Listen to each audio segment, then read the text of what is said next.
नमस्कार, सत श्री अकाल, आदाब। आप सभी का स्वागत है काइस एनसाइक्लोपीडिया पॉडकास्ट कम वीलॉग में। मैं हूं आपका होस्ट और दोस्त अंबुज Saxena. I'm an MBA in MICA in marketing from MICA Institute and currently handling the digital marketing mandate of KAIST, an encyclopedia of untold stories. You must be wondering, what is KAIST, an encyclopedia of untold stories? Quotes closed. Before we go further, let me introduce you to a very, very special person, the man who made the impossible and unthinkable possible, Mr. Uday Sahai. Mr. Uday Sahai is an ex IPS officer, now a well accomplished author and publisher who has taken up the challenging task of chronicling the untold stories of the Kayastha community through a book titled Kayasth, an encyclopedia of untold stories, or simply put, Kayasth Encyclopedia. A warm welcome to you, Mr. Sahai. Thank you. Thank you so much, Ambuj, for such a warm introduction. Sir, so I have a few questions to ask of you, and many of our community members are also curious to know more about the project that you've taken up and the book that is going to be launched. So I'll ask you a few questions about Kayast Encyclopedia. Are you ready for it? Absolutely. Absolutely, Ambuj. So for the benefit of the viewers and listeners, kindly briefly describe the book and the thought behind authoring the book. Well, Ambuj, as you have rightly introduced, this is a book called Kayast, an encyclopedia of untold stories. That's the full title of the book. And this is what I call an illustrious volume running into 400 pages, which will have a lot of pictures, a lot of illustrations, paintings, etc., etc., and a very rich content, kind of a bird's eye view of Kayast across 21 states in India. So as a pan-India community, you will get a complete view here in the book.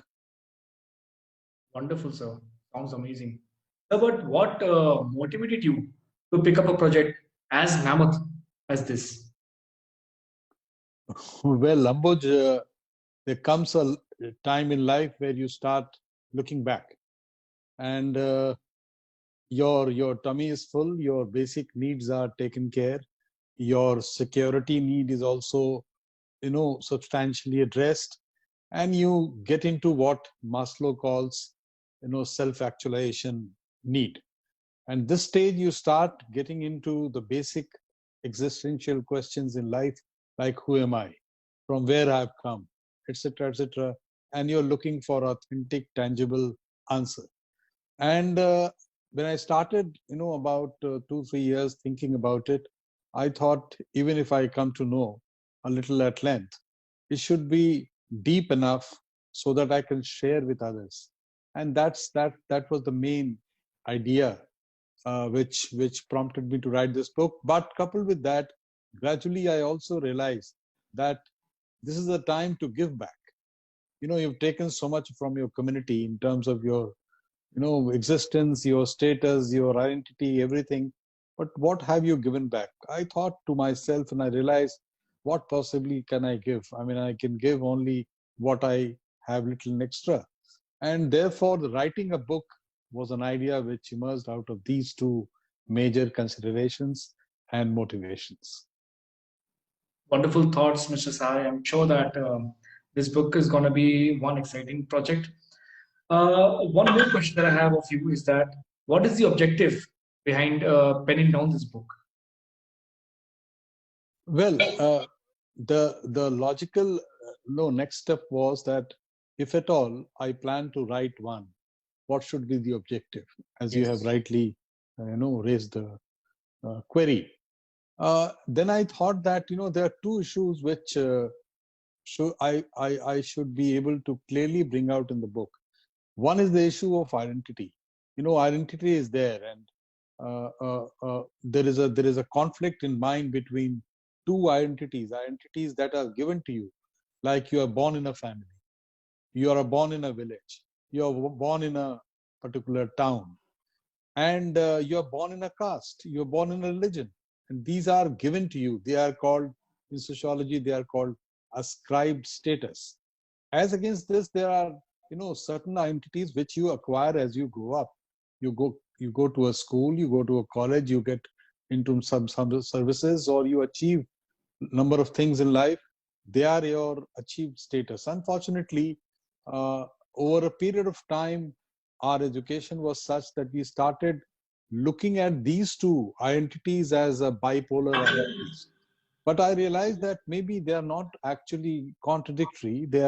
They can coexist, and the whole challenge is to live at peace with both at the same time. And therefore, the issue of identity was something I wanted to readdress. I would not say through this book, I have brought out a new identity, but it has been redefined. That's one. The second was, as I started getting deeper, I realized, my God, across the country, what a great intangible and tangible, heritage that are spread across. They are not woven together. They are not pieced together. So you don't get a big picture of what this community is all about. And therefore, the issue of identity and the issue of preserving your great heritage, these two were the objectives of the book. And you can see them, running like an underlying thread across the book as you read them. Wonderful. So that's great, sir. So this book must have entailed a lot of research. How did you and your team go about this research on the book? Well, Amboj, it was quite a task, and I must say that I was lucky that the co-author, Professor Poonam Bala, who is currently teaching in Cleveland University in America, she joined me, and she's also a chiist and a scholar who has huge academic credentials. She has taught in UK, she has taught in Canada, in America, in South Africa, also in India.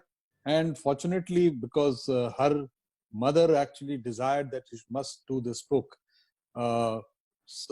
she got into it, and I was very happy that now I can do the local spade work, and she can put a international quote, kind of a cover to it, and that's how it worked. So the library system is very strong in US, as you know.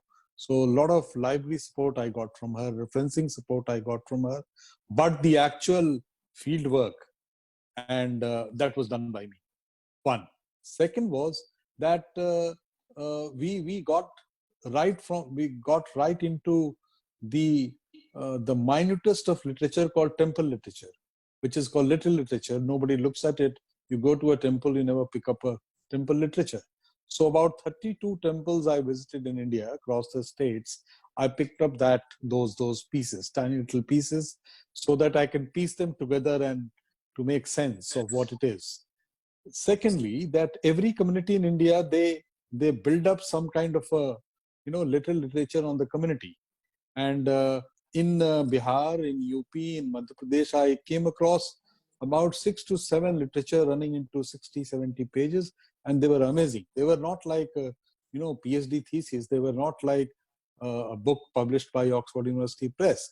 Nevertheless, they give you a lot of authentic insider's account of what the phenomena is all about. So this was one layer. The second layer was the great literature which are published, which are there in the libraries, which are there with the government, etc. So this was one approach. Second was the field work. So we went to archives, we went to libraries, we went to temples, we went to people who have a huge legacy of through 200-300 years, like few rajas, caste rajas, etc. And things started shaping up. And as luck could have it, Sri Chitragupta was kind, and today we have reached a stage where you can say that yes, we are ready to give you a big picture of Caistas. Wonderful, sir. So Mr. Sahai, since this project is close to your heart and must have brought about some intangible impact, so what perceptual turnaround did you experience during the course of this project? Well, Ambuj, as you know, like any other yatra, I had gone to Kailash long time back, and he started. I just wanted to see the world unknown, how it looks beyond this part of the Himalayas. Similarly, here when I started, I didn't know what I'm looking at exactly, and a lot of milestones started giving me interesting insight. So, uh, the first and foremost thing I realized that look, the Kayast is not only a Hindi heartland phenomenon. It is there in Maharashtra, which is a Marathi speaking area. It is there in Gujarat, which is a Gujarati speaking area. It is there in Tamil Nadu, which is a Tamil speaking area. It is there in Karnataka, in Andhra, in Telangana, in Odisha, in West Bengal, in Assam, and of all in Tripura. Still, we are trying to, uh, get a little deeper into Punjab and some such other states. So we realized that 21 states we could clearly count where you could see the footprints of the community living and thriving. So that was the first eye opener. We started with a bias. The bias got broken, and we could transcend that. Secondly, we realized that the temples, these are amazing. There's something called what now we call Chitragupta circuit. So these are ancient temples, and temples are not only in south; they are in Kanchipuram in Tamil Nadu, they are in Ayodhya, they are in Patna, and they are in Ujjain. So that was another temple yatra itself. We went all the way to Khajuraho, and in the western group of temple in Khajuraho, you have a Chitragupta temple tucked in, and you get inside, and actually you don't get to see Chitragupta, you get to see Surya. I mean, the sun is the presiding deity inside in the sanctum sanctorum. But at the feet of Surya, you have a tiny little Chitragupta. So a lot of interesting ancient temples we could visit, and that further kind of crystallize our thoughts. Number three, always we heard that we come from this place, we come from that place, but eventually there is a mythology, and the mythology takes you to Ujjain, and from Ujjain there's a place called Kaitha, and the Kaitha has great archaeological significance. It takes you back to pre-Harappan days, and the name itself, Kaitha itself, is intriguing because end of the day there is some connection, and there we are told that Chitragupta ji actually descended and did a long meditation of penance, and then finally he could understand how to govern the world, and then finally he was married to two wives, and all the 12 children that you come to know today, they were all born there, and from there they migrated to different parts of the country to live, earn their livelihood. So one boy called Gauda, he went to Bengal side, and the Bengal at one time was actually called Gauda Pradesh. The guy who went to Mathura side, it is called, they were called Mathurs. The ones who went to Kashmir side, and so on. So they migrated, these 12 brothers migrated to different parts of the country, and there's no, one destination to another destination migration. You migrate to one destination, from there you migrate to another destination, and there is no accounting of these migrations. Civilizational migrations which have taken place maybe 1,000 years back or more than that, and you don't have an account. So we started piecing together. Kaitha was a great revelation to us, and looking at Kaitha really gives you kind of a goosebump, because eventually, end of the day, you all originate from there, and then you migrate. And then the fourth revelation was that when you migrate, there is a loss of consciousness.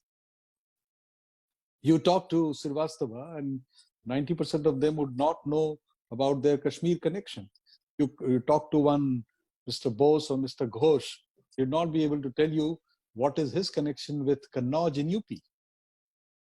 You talk to any Ambast Kayast, he will not be able to tell you that there's a place called Malav in Pakistan today from where they fought, and they had to retreat and they had to migrate. So they, in course of time, people have absolutely lost their consciousness. So what we did, we have tried connecting those dots. We are not claiming that it's an exhaustive study. It's an exploratory study, and it would certainly lead to number of further research, and that's the exciting field. Number of such interesting things have come. There are also indications that Buddha was for example, Saxena Kayas, and some may laugh at it, but there are logic given and very interesting logic given, etc. So number of such things started unfolding, and these are the great turnarounds in different stages of the research. And I can go on speaking; there's no end to it. Wonderful. I think a couple of points that really intrigued me as a youngster are first of all the Kayastha circuit that you talked about. I think that is a very interesting insight, and probably if we like come across Buddha circuit and we come across many circuits that are part of the government schemes, Swadesh Darshan and Prasad scheme and all. So maybe Kayastha circuit could be one of them. And the other thing is that Sun Temple or the Surya Devta being installed in many Chitragupta Bhagwan temples is something new for us. Is there anything else that really intrigued you apart from these?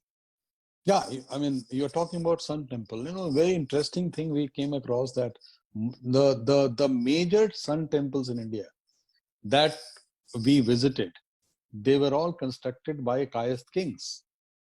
Starting from Kashmir, Martanda Temple in Kashmir in Anantnag district was constructed by Lalitaditya, for example.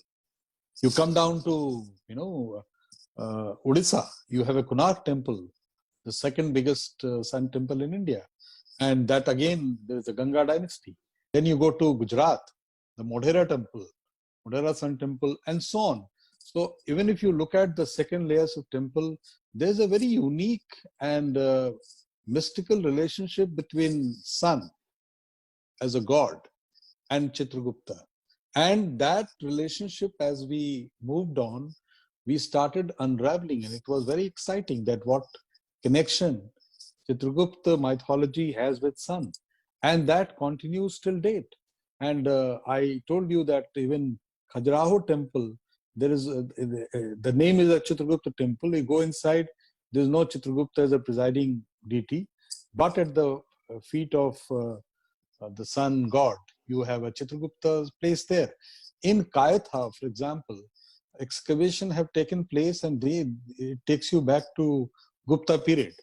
The sun statue which has come up, they look exactly like what you see in Khajuraho, and there is a huge time gap between the two, yet they look very similar. And the deity is god, and there is a small little tiny Chitragupta at the feet. So this we have tried to explain and theorize, but of course, as I mentioned, there's no final full stop. It's a beginning, and I'm sure a lot of other exciting research would add more and more to what we have explored. Wonderful. So, Mr. Saha, I realized that the book actually has a lot of dimensions, right? From the historical dimension to the migration dimension to the geographical dimension to the cultural dimension and many other dimensions. So, who all have? I've realized that you are the lead author over here, but who all have played a vital role in the creation of this book? Oh, number of them, and I must extend my gratitude to all of them, and it is a continuing gratitude. As I mentioned to you, my co-author is Professor Poonam Bala, who is in Cleveland University currently, and then the photographers, and many of them have contributed from one part of the country to another. I have myself taken many pictures while I was traveling around, and some of them are, I would say, very good pictures of temples, of statues, etc., etc. Then the designer, the design in the book itself was done by one set of people. Sanjeev did the design, and of course the design support also came from one agency which is owned by a Kayast, and Neeraj, his name is Neeraj Sahai. So we tried to make it organic. So whether it was the content writing, or it was designing of the book, or it was photography part, or it was digital marketing part, you are there sitting right across. Everywhere we got a lot of contributions from, and naturally in the book we'll acknowledge one of them meticulously. Even while we were building up, the discussion on this, we opened a WhatsApp group. A lot of people from different parts of the country, almost volunteered by sharing. For example, the 13 temples in Tamil Nadu were dug by an IS officer of Tamil Nadu cadre, who put his little resource on the job. Otherwise, it would have been very difficult for us to move around from one part of Tamil Nadu to another to pick up. And till about a year back, everybody thought even there would not be a single temple in Tamil Nadu. Kanchipuram temple, the Chitrakupt temple of Tamil, Kanchipuram also people hardly believed. But today we have been able to identify 13 of them. And interestingly, 14 of them. And out of these 14, 13 are actually shot by the representatives of Tamil Nadu government. So you can understand a lot of, it's a collective exercise. Of course, you are the front, you are the lead author. So you are putting things together, you are researching and putting things together. So your role is certainly major in that sense. I have played an important and almost a leader's role, but without the team, where is the leader? The team has worked, and I'm really excited about their excitement. What would be the key takeaways for a young generation like mine, and for a slightly older generation like probably 50 plus people? What would be gain out of reading a book as mammoth as Kai's Encyclopedia? I'll give you a small little instance, Ambuj. I had been to an IPS officer in Hyderabad in the course of a research. We were trying to understand the Kaistas in Hyderabad. A book was published and we wanted to understand directly. I was lucky enough to be hosted by an IPS officer whose wife was a Parsi. And I remember vividly for about, she was a professor of English literature. So she was very keen observer. For about a day or two, she watched me and she maybe found that my intent is deep and strong. So second day she opened up and she took me to another room where in the Almirah she had a one book wrapped in red clothes, took it out, and she said that, look, Uday, this is the book which Parsis actually brought out 40 years back in America. And you can see a very high quality production I could see. And everything that he wished to know about Parsi community you had there. So she said that this is our reference book, kind of a Bible, kind of a blueprint of a Parsi lifestyle, etc., etc. It really clicked me, and I said, look, this book should also be a kind of a primer on everything related to Kais, whether it is their food, their culture, their marriage, their history, their mythology, their legal status. I mean, there's a lot of subjectivity and lack of standardization about information, on information. So at least this will be a, one fit all kind of book where you have most of the information which you look for as a, when you wish to know about your community. So that was the biggest, I would say, motivation. Well, it's not like reading a novel. If you have a book at home, you can read it leisurely from time to time whenever you feel like. So it's a kind of a reference guide about your community. It's a huge heritage spread across the country, maybe the subcontinent. They are put together in one book form. So you have a sense of root, strong sense of root. And if you have a strong sense of root and you respect your root, then you'll also be able to, appreciate somebody else's root. This is the wrong understanding that, those who have nothing to do, they look back. Actually, we must have a sense of history, because that's like our control room. If we are flying and we are cut off from the control room, there's all likely for us to, crash on the ground. So that book will give you a kind of a solid sense of rootedness if you read them, not in one go, by and by, gradually, whenever you feel like. But Habit at Home is the kind of campaign we are planning to launch about this book. Wonderful, sir. Mr. Sahai, so I feel that this book is like a Bible for the entire community, and probably for communities that want to know more about Kayastha community as well. And the main point, the crux of having this book is to let it reach out to as many people as possible. And for that is needed promotion. And today the dimensions of promotion have changed a little bit over the years, and digital marketing has become the most prominent way of promoting any project for it to reach its quantum or its optimum volume. So, do you have a digital marketing plan for the book also in mind? Yeah, I mean, I mentioned to you and to the audience that already I'm sitting with the chief of the digital marketing plan for this book, Ambuj Saxena. So you are better equipped person to answer this question. Nevertheless, on your behalf, since you have asked me, I would like to explain this. And before explaining this, I left out the second part of your last question, that how it's going to benefit the old guys. In fact, I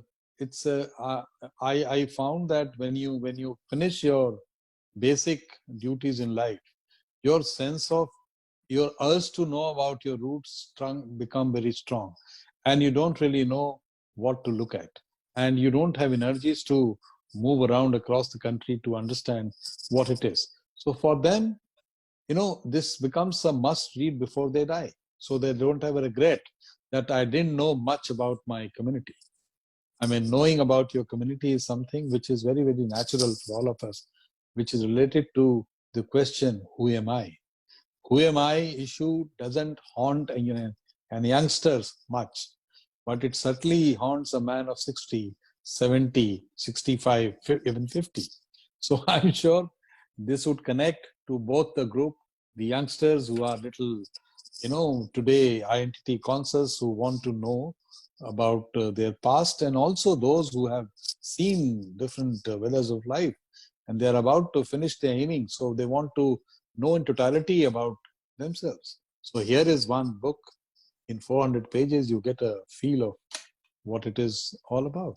One, digital plan wise, Ambuj, you know already that we started off with WhatsApp, and we built up